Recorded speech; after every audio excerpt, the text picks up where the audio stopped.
friends. So in the previous lecture we have discussed about a circuit diagram of a electronic voltage regulator with the error amplifier, and circuit is already on the board as you can see. Today we will see how we can design this kind of a regulated circuit. So here in this problem, design a regulated power supply with an error amplifier to provide a output voltage of 30 volt. So my required output voltage is 30 volt and supply load current up to a 1 ampere. So the load current IL is 1 ampere. The unregulated supply is 45 volt. My input voltage, that is a 45 volt. Consider the I1 is equal to 10 milliampere. So here this some data is given to you that I1 is 10 milliampere, IZ is 20 milliampere, and HAT of the transistor is 15. So here whatever the transistor is there, T1, for that HAT is given, and that is the 50. Now we have to design the circuit. Designing the circuit means what will be the selection of a Zener diode, what will be the selection of transistor T1, T2, and we have to calculate the value of RD, R1, R2 and R3. Okay? So whatever the formula we have discussed in the last lecture, previous lecture, the same formula we are going to use to design the circuit.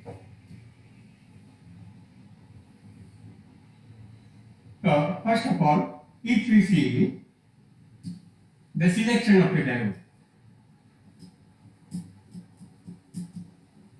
selection of Zener diode, correct? So in the previous lecture I already mentioned that Zener voltage must be almost a half of your required output voltage. I already mentioned that it is not a kind of a rule, but we can consider it as a thumb rule for the designing the circuit. So the Zener voltage must be equal to a output voltage divided by 2. My required output voltage is 30 volt. So here I have to select the Zener which has a breakdown voltage of a 15 volt. Okay? Then here we have to calculate the value of RD. So second, the calculation of a resistance RD.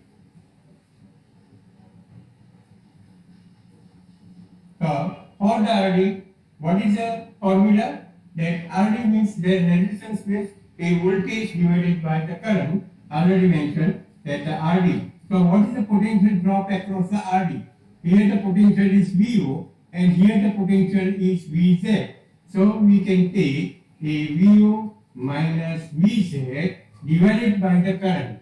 And in the designing part, I already mentioned that whatever the current is flowing in the Zener, that current is the IZ. But this current is divided in two parts. That the half of the current is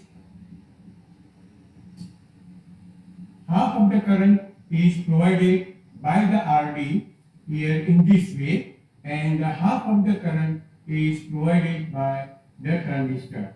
So at this point my total current is going to be a IZ. Here this is your IZ. So and this current will be IZ by 2 and this current will be also a IZ by 2. So here for this calculation I have to consider IZ by 2. Now required output voltage is 30 volt, my Zener voltage is 15 volt and IZ by 2, so it is a 20 milliampere divided by 2, you will get a 15 divided by a 10 milliampere, and this is equal to a 1.5 kilo ohm. So here we have calculated the value of RD. Now we will calculate the resistance value R1 and R2.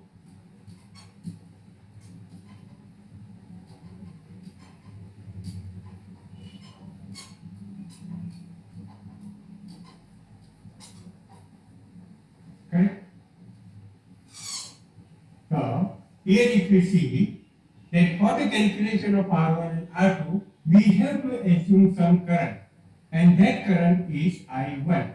Let us say the current I1 is passing through the R1 and R2. No doubt here we have the junction.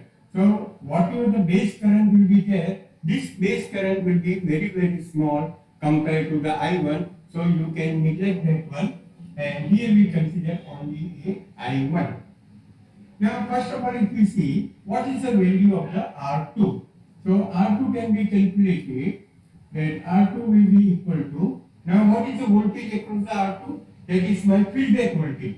And how much current is passing? So I1. So it is a feedback voltage divided by I1. But what is the feedback voltage?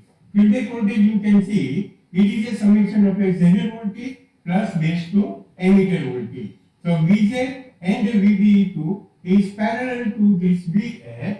So we can write that the Vz plus VBE2 divided by I1.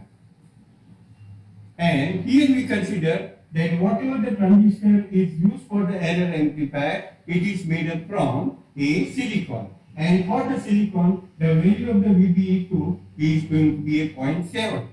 So here we have that my Zener voltage is a 15 volt, then the 0.7, that is the base to emitter voltage, divided by a 10 milliampere. Divided by 10 milliampere. So this is 15.7 divided by 10. So it is going to be 1.57 kilo ohm.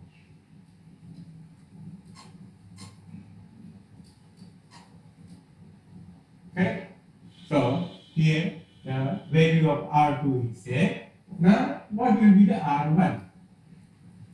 Again, if you see the voltage across the R1, that is the VO, and here we have a VF. This voltage is VF. So if you take the potential drop across this, then it is VO minus VF, and the current I1 is passing through this. So we can write VO minus VF by I1. And what is it? VF. So it is a VZ plus VBE2 divided by I1. And here if you calculate, then this value will come out to be a 15 minus 15 plus 0.7 divided by I1 is a 10 milliampere.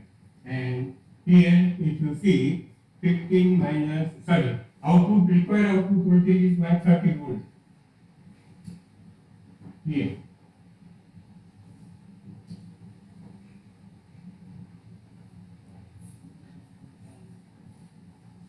So this is 30. VO is 30. And if we calculate this, then this will come out to be a 15.7 minus 13. So here it will be a 1.44 kilo ohm. Roughly, it is 1.44 kilo ohm. So we have calculated the value of R1. Now we have to calculate the value of R3. Here whatever the resistance R3 is there. Correct? So let us see how we can calculate this. Correct? Now again, that R3 is what? It is a potential drop across this. That is a potential at this point is Vi, and potential at this point is VO plus VBE1. So here we write that is a VA minus VO plus VBE1 divided by, now remember that how much current is going to be passed through the resistance R3. So one of the current, that is the IZ by 2 is there. Here it is IZ by 2, that is passing through the transistor T2.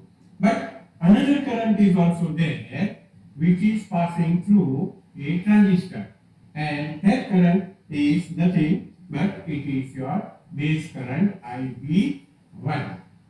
Remember. So here the two currents are passing through this. So we can write that it is a IB1 plus IZ by 2. This is the formula for the calculating the resistance R3. But now we have to calculate what is the IB1. So IB1 we can write as it is a IC1 divided by HAC. But whatever the IC is there, here remember this collector current is passing. Now this collector current is divided in three parts. That here it is a IZ by 2.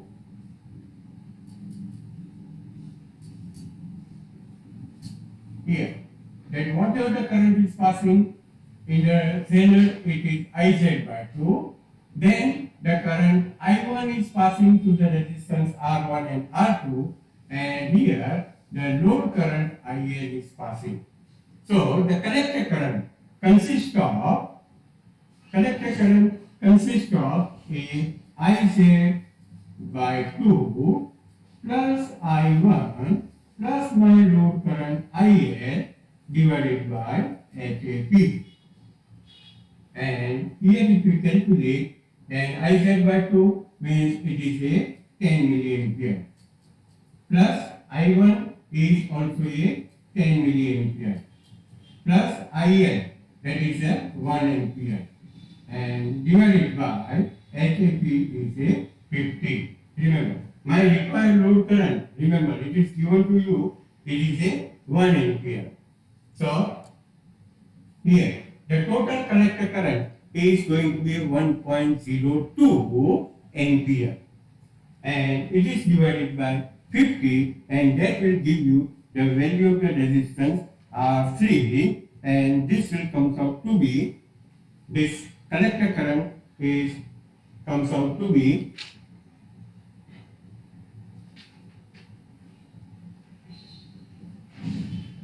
20.4 milliampere. Not a collector current, but it is a base current. Base current for the transistor T1 is 20.4 milliampere. Correct? So, here now we can calculate that what will be the value of resistance R3.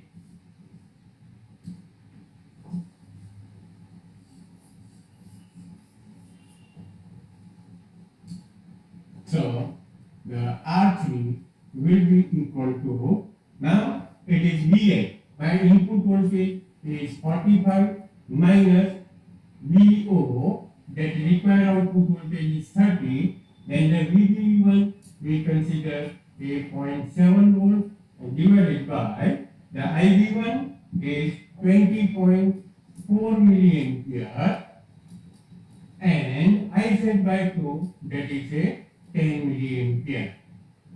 Right? And if you calculate this, then roughly this resistance comes up to be a 473 ohm. So remember, here we have calculated the R3 as a 473 ohm. There we have considered the standard level of a 15 volt. VZ is equal to a 15 volt. Then the resistance R1 and R2. So R1 as a R1, not R1, but R2. R2 is 1.56 kilo ohm and R2 is 1.44 kilo ohm. Okay? We have calculated this much value. Sorry.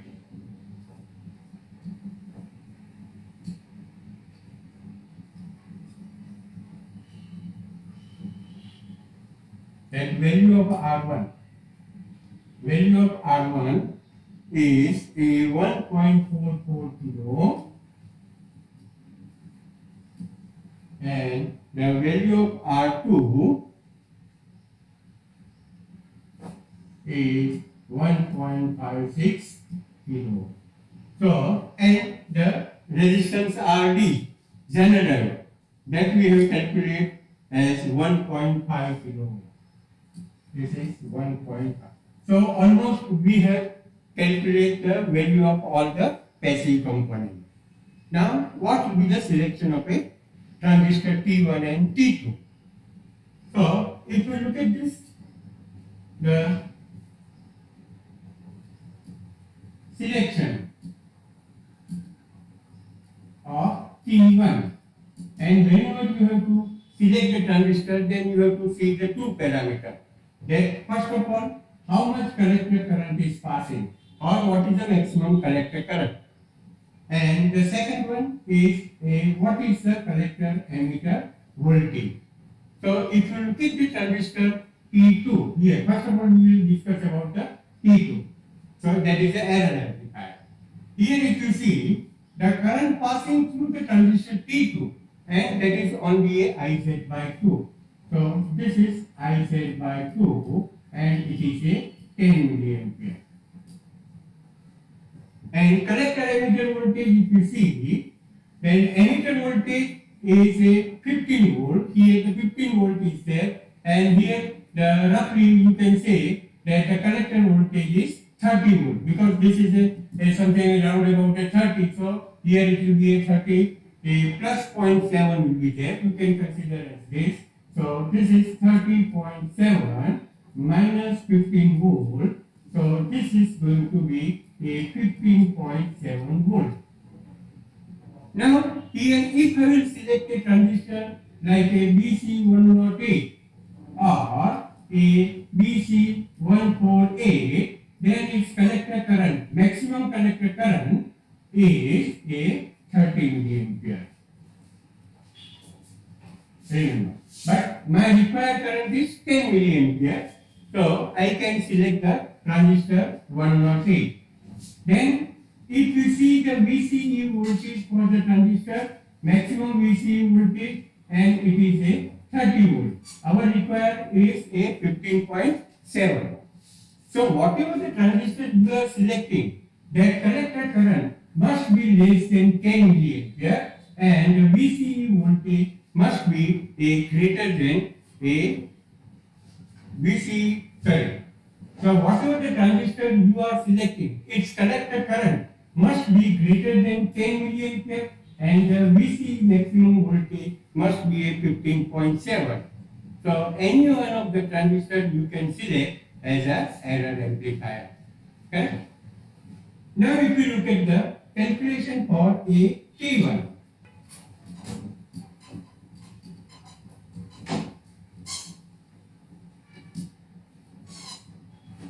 Here, for the T1, what is your collector current?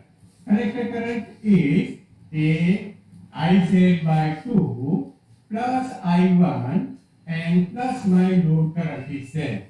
So here it is a 10 milliampere, I1 is also a 10 milliampere, and my load current is 1 ampere. So this is 1.02 ampere will be there.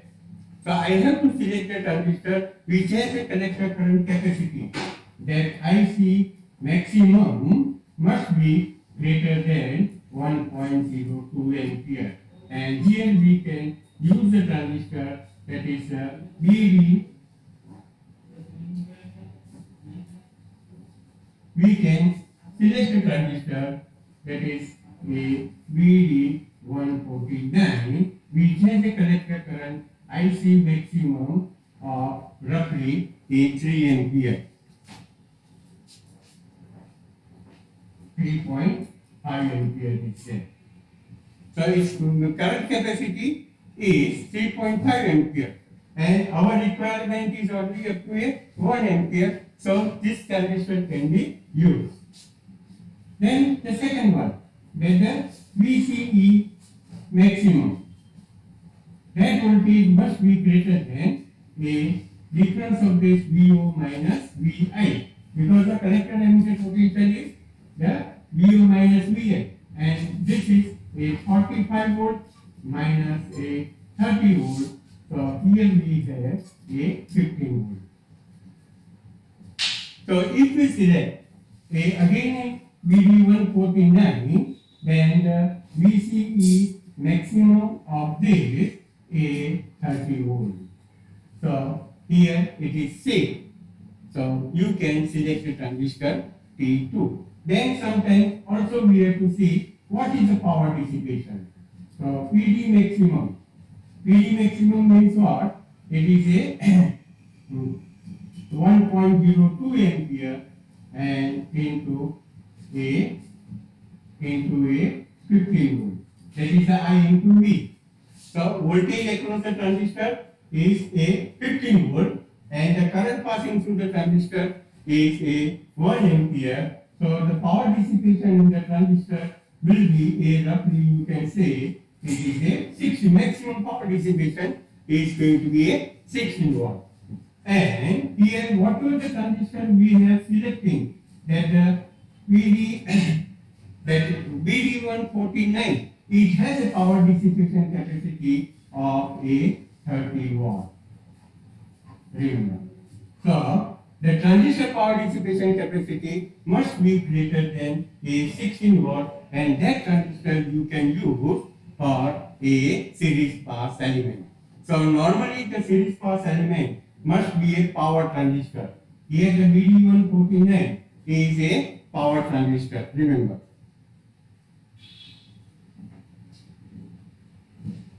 So actually it is not a BD149, but it is a AD149.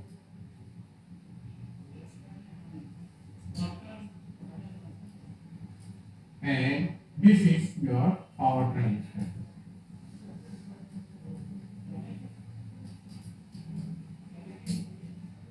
Okay.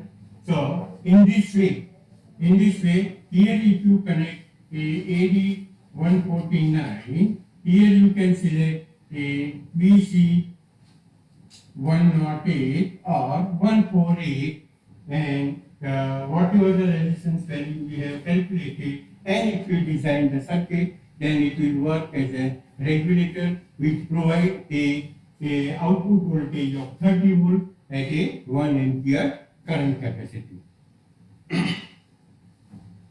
Okay. Now in a power supply, the another important thing is the short circuit and how we can protect the transistor. So what is the short circuit? Correct?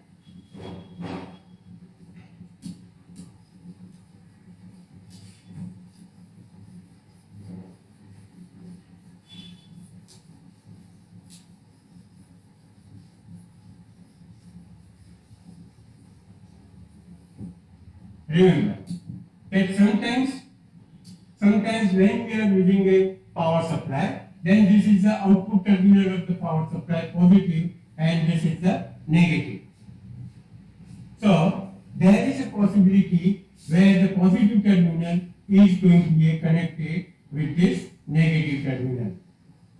Then here you can say the load resistance RL is going to be a 0. So RL is going to be 0, means the maximum current will pass through the series pass element. Here whatever the current is passing through this, that is going to pass through this a load resistance RL. So here say here in the previous example we have considered that the collector current is roughly a 1.02 ampere.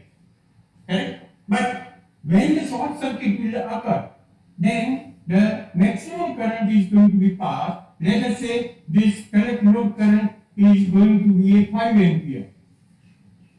Load current is going to be a 5 ampere. And here in the previous example, whatever the transistor we have selected, it has a maximum collector current capacity of a 3.5 ampere.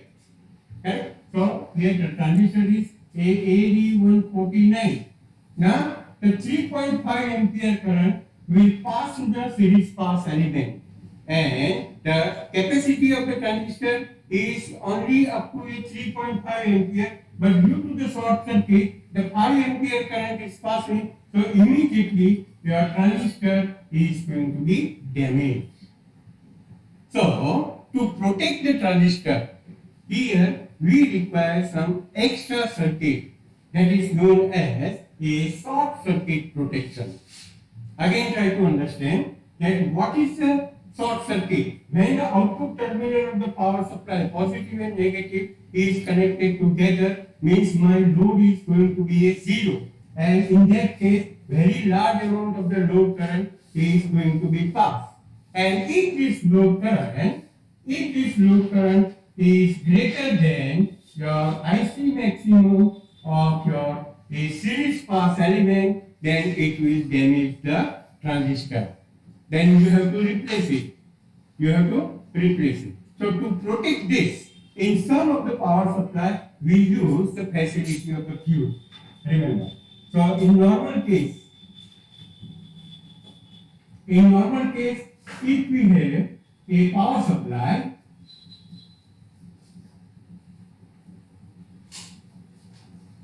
then we have this a load RF. Correct? You can say this is a positive terminal and the negative terminal is there. Then across the load here, in series with the load, you can connect a one fuse.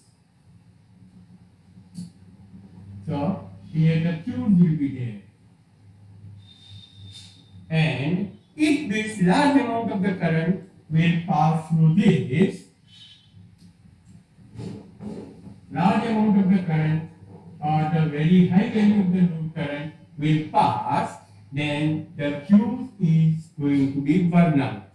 Means it is going to be open and the current will stop. When the fuse will be open, then it will be a open circuit here, like this. So in this case, my load current is going to be a zero. When this fuse will burn out, then the load current is going to be zero and your series pass element will remain protected. Then in certain power supply, the fuse is also connected in a mains line. So here suppose we have this mains line.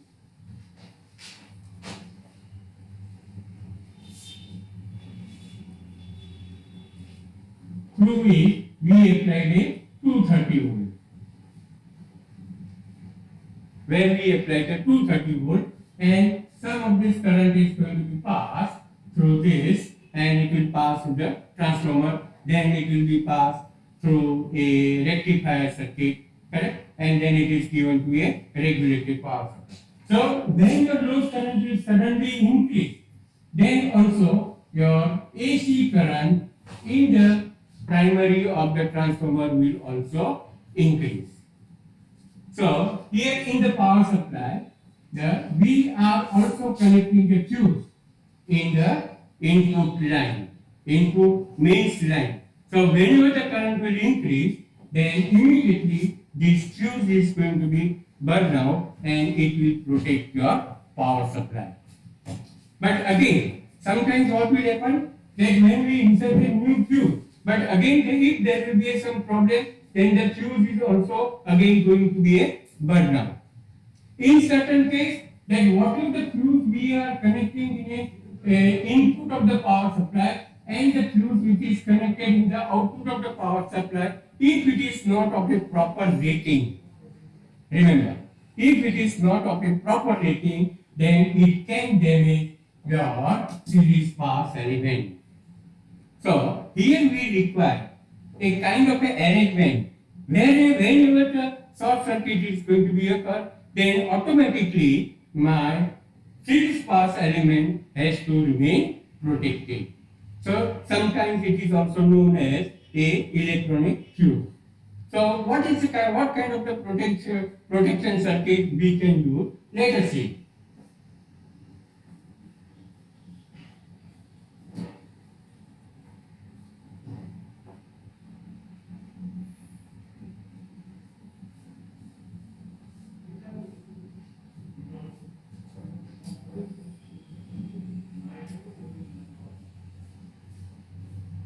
So here we have a example of a series voltage regulator. You can also have this kind of the arrangement in a series voltage regulator with the error rectifier. So basically, here in this case, this is my a series pass element. This is a series pass element, and we have to protect the series pass element. So the one with the in series pass element, again in the series with this, the one of the small, very small resistance is connected. Let us say this resistance, we call this as a RS, and it is of a 1 ohm. Then the two diodes are connected, D1 is there and D2 is there. Now let us see how these two diodes will protect my series pass element. Remember, here whenever the diode will be in the forward bias, then the voltage across this diode will be a VD1. Voltage across this diode is again a VD1. So the total voltage, and here if we have a silicon diode, then this voltage will be a 0.7 volt when it will be in a forward bias. Again, when this will be in a forward bias, this will be a 0.7 volt, 0.7 volt.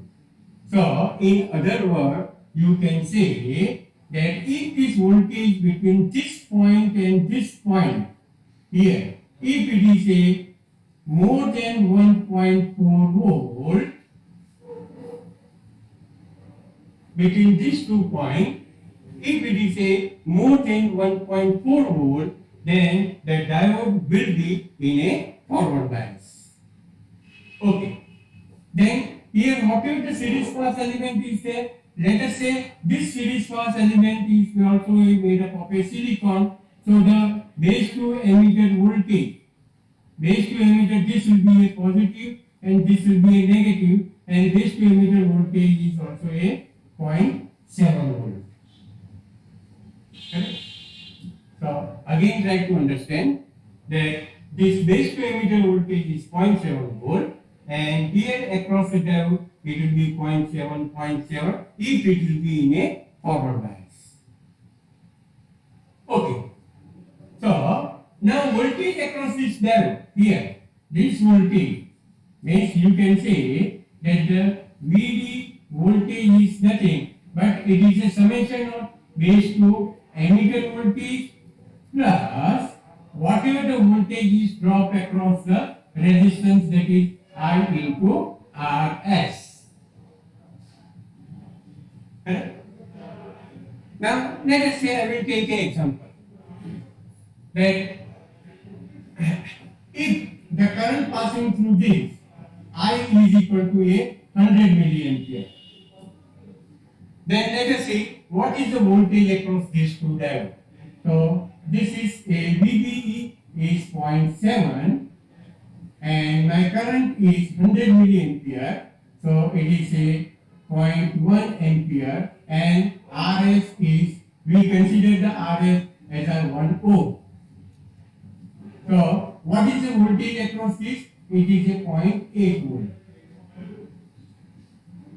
Remember, so in this moment the voltage across the diode is 0.8, means the diode D1 and D2 will not be in a forward bias voltage. Here this voltage 0.8 is less than VD1 plus VD2, or you can say a 1.4 volt. So here it will be not in a forward bias, and your circuit will work as a regulator. Now let us say instead of 100 milliampere,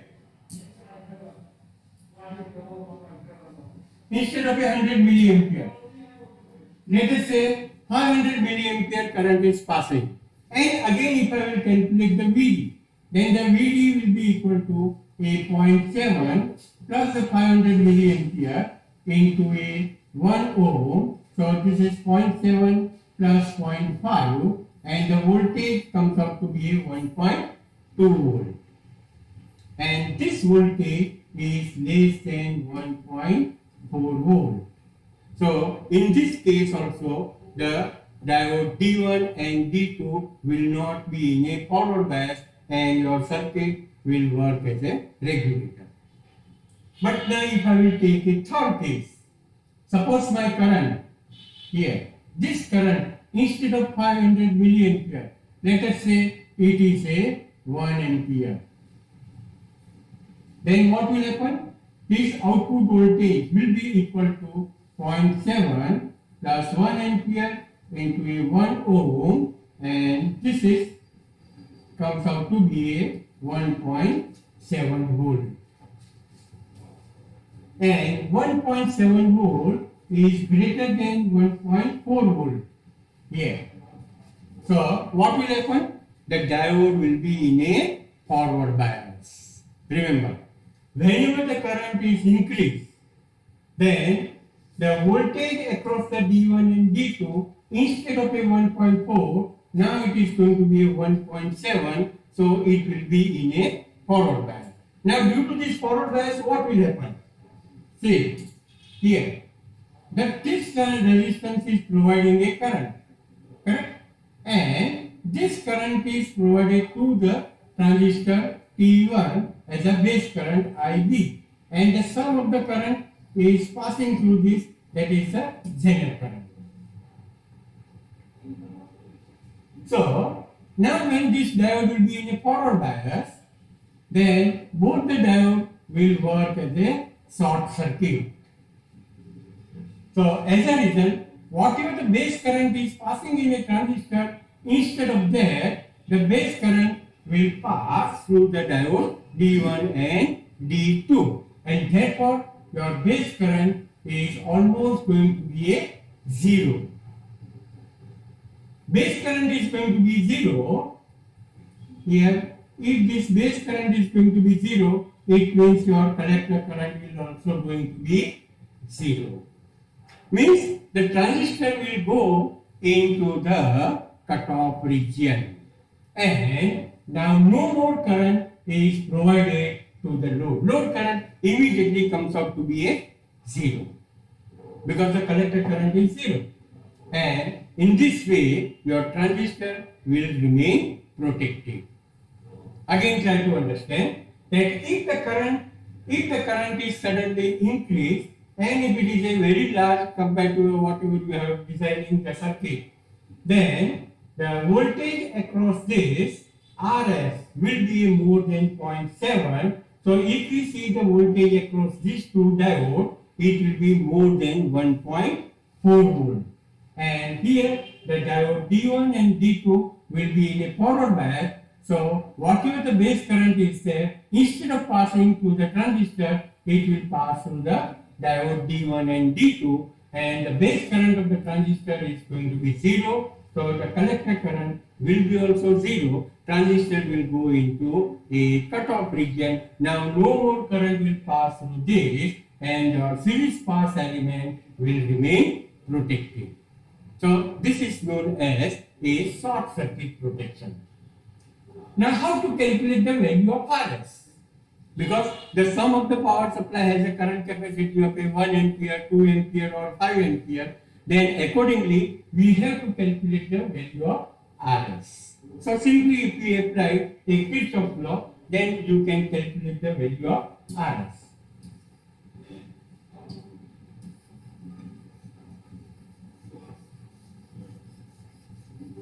See, here we have a NPN transistor, so this will be a positive and this terminal is going to be a negative. Now the current I is passing through this, so this terminal is positive and this terminal is negative. Here the diode D1 anode is there, so this is positive and negative. This is also a positive and this is a negative.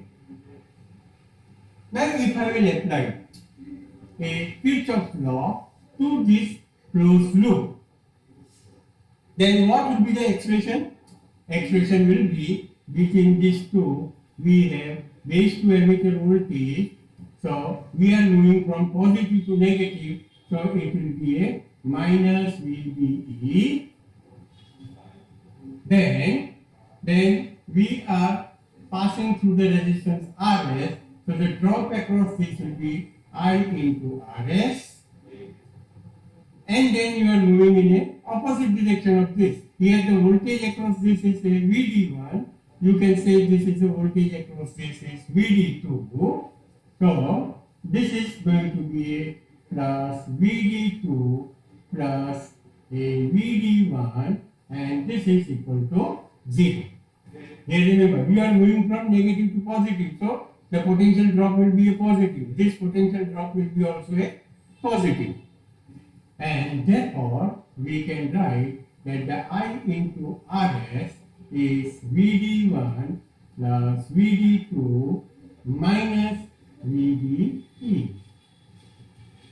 And therefore, the RS is equal to a VD1 plus VD2 minus VDE divided by the current I. Now, normally, if you have a identical diode, then the VD1 and the VD2 will be same. VD1 and the VD2, that is the voltage across this diode, is same. We can calculate as a 2VD minus VDE divided by I. So this much value of the resistance you have to connect in series with the series pass element, which will protect your transistor. Suppose I am designing a power supply of a 1 ampere current capacity. My load current IL is of a 1 ampere. Then what will be the required value of a RS? Then the RS will be equal to, here the 2 VD is there, so 2 into a 0.7 minus 0.7 divided by 1 ampere. So this 1.4 minus 7. So I have to connect a resistance of a 0.7 ohm. Suppose we are designing a power supply of a 2 ampere current capacity. Then the value of RS will be a 2 into a 0.7 minus 0.7 divided by 2, and I have to connect a resistance of 0.35 ohm. Correct? So in this way we can have a automatic circuit protection by using these two diodes. Now sometimes instead of a diode, we can also use a transistor. The function will remain as it is, but we can also use the transistor. So let us see what kind of the circuit is there. Here you can see that we have a electronics voltage regulator where the series pass element is series. This is a series pass element, and this one is your error amplifier. These are my feedback resistance, and this one is my load resistance. Here you can see in series with the series pass element, the resistance is connected, and across the resistance the transistor, one more transistor is connected. Now try to understand the function of this. That through the resistance R3, we know that the sum of the current is passing, and that current is going to be IZ.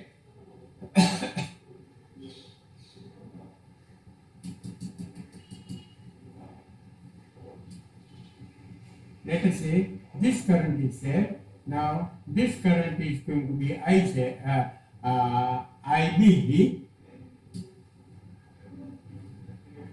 and this current is IZ by 2. Okay?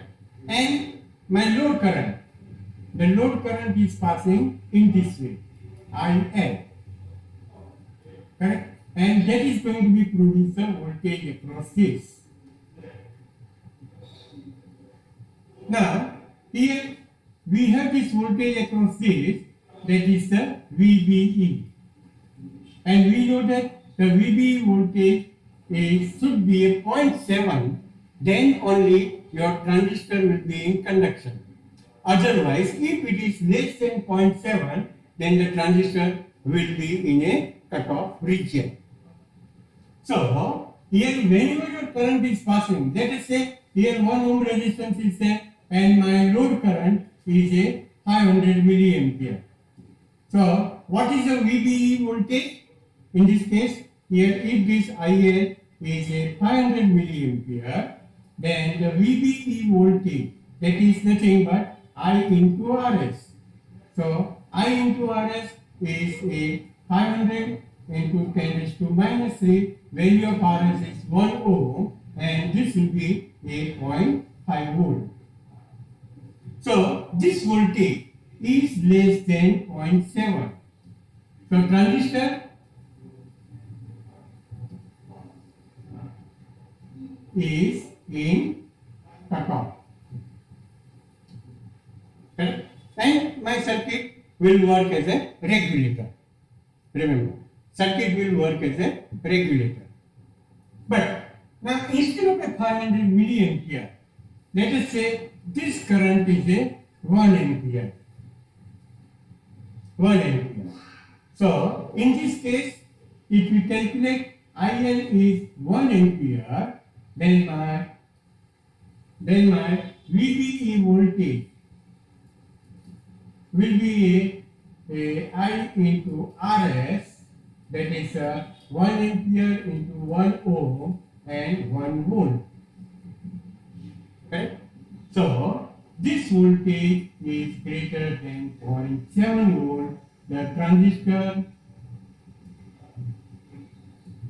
will conduct here. Now the transistor will conduct. Transistor will conduct means what? There will be a flow of a collector current. So from where you will get the collector current? Here. So whatever the base current was there initially passing in this way, now this transistor is conducting, so this current is now passing through this and it is moving like this. So whatever the base current was here, now this base current IB almost going to be a negligible, it will be 0, and as a result your load current is also going to be 0.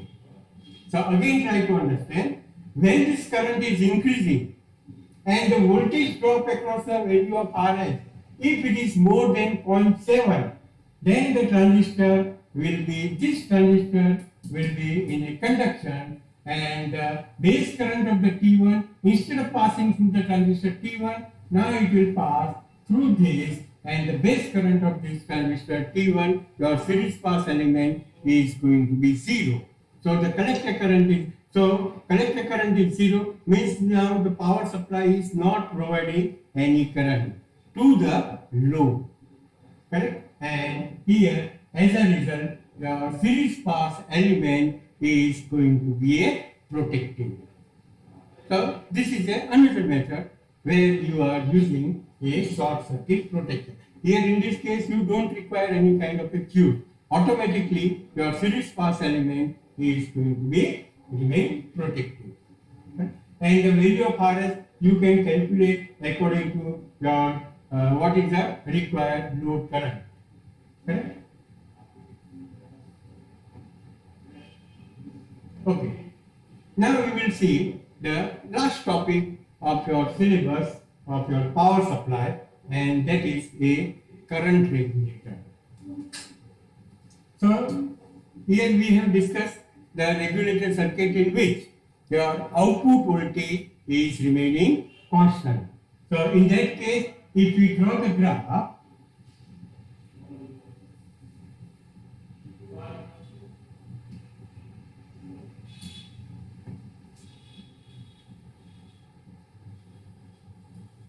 here, if we draw the graph, a current, load current and the output voltage, then with the variation of the load current, your output voltage almost remain constant.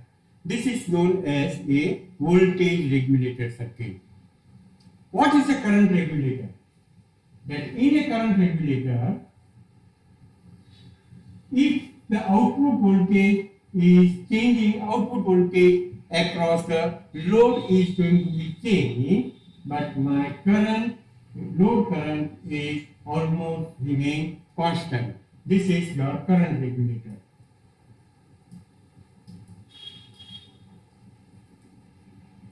This is the voltage regulator. Here, so if we change the load resistance RL, output voltage across the circuit will change, but the current is going to remain constant. Now, why you require the current regulator?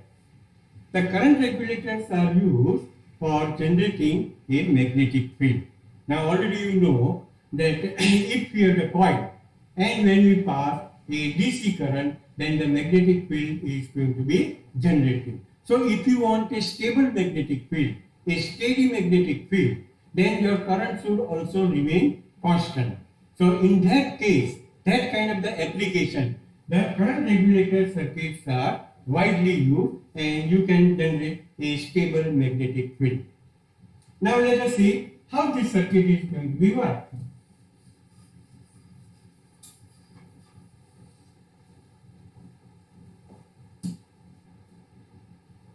Then here the Zener diode.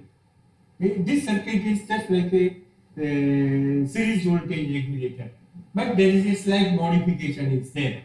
And you can see the Zener diode is connected between the emitter terminal and the base terminal of the transistor. The load is connected in series with the transistor. Here we have used a PNP transistor. In PNP transistor, the base voltage will be a base voltage will be negative with respect to a emitter. So this voltage is my a VBE voltage based to emitter, but this will be a positive and the base voltage will be a negative. Correct? Second thing, here when we use the Zener, it means that if this Zener will try to keep the voltage across these two a constant voltage, means the base potential will remain constant. So as a result, your base current will remain constant, and you can say that whatever the collector current or the load current is there, it is also remaining constant. But we can also explain this with the help of the expression. So here at the input part, if you apply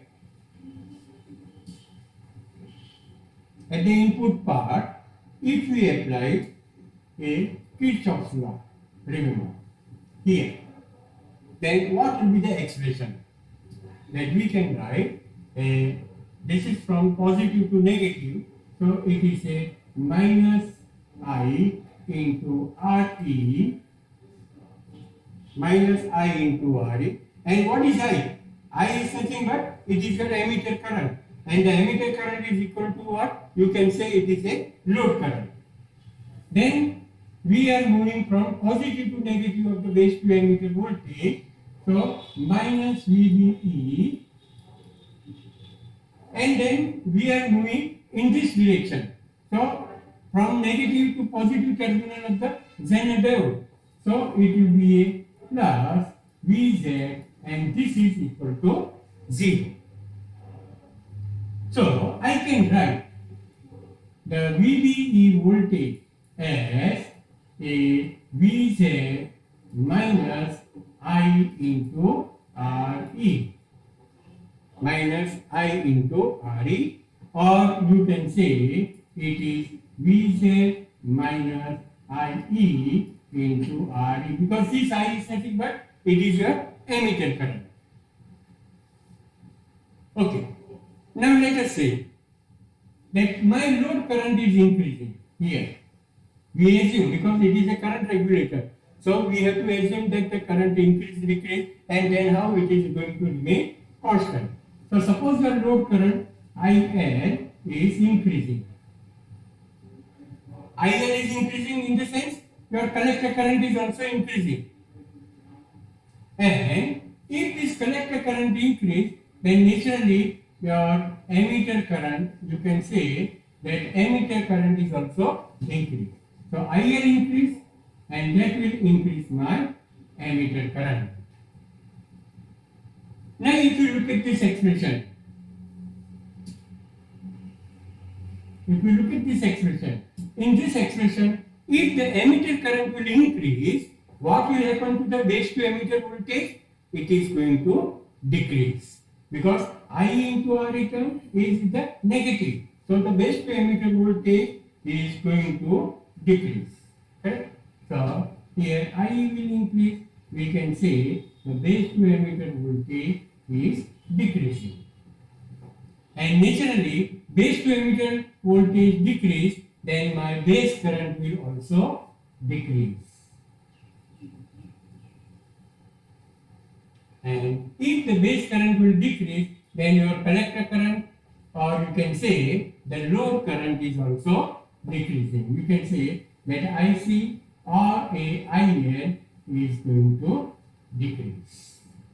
So what we have assumed initially, that suppose the load current is increasing, but after all we found that the load current is decreasing, you can say that the circuit is try to keep the load current constant. Now the same logic you can apply for the reversal. Suppose by changing the value of RL, my load current is decreasing. So naturally your ammeter current will also decrease. And in this expression, if we see the ammeter current is decreasing, then the base to ammeter voltage is increased. And in a transistor, if VB will increase, naturally your base current will increase, and naturally your collector current or your load current is also increasing. So again here this will try to keep the current constant. So in this way, this circuit will work as a current regulator. And from this formula, from this expression, you can calculate the required value of the RE. So here if I will write this minus I into IL into RE, you can say minus VBE plus VZ equal to 0, then the RE will be equal to VZ minus VBE divided by the load current IL. Correct? So suppose you want a constant current source of 100 milliampere. Then what should be the value of RE? That you can calculate with the help of this formula. Or in a reverse way, that if the RE is, let us say, 100 ohm or 50 ohm, then how much constant current you will get, that you can calculate. IL will be equal to a VZ minus VBE divided by RE. Okay? So this formula will be useful for the designing a regulator circuit. And this with the help of this formula, you can have a number of objectives in the exam.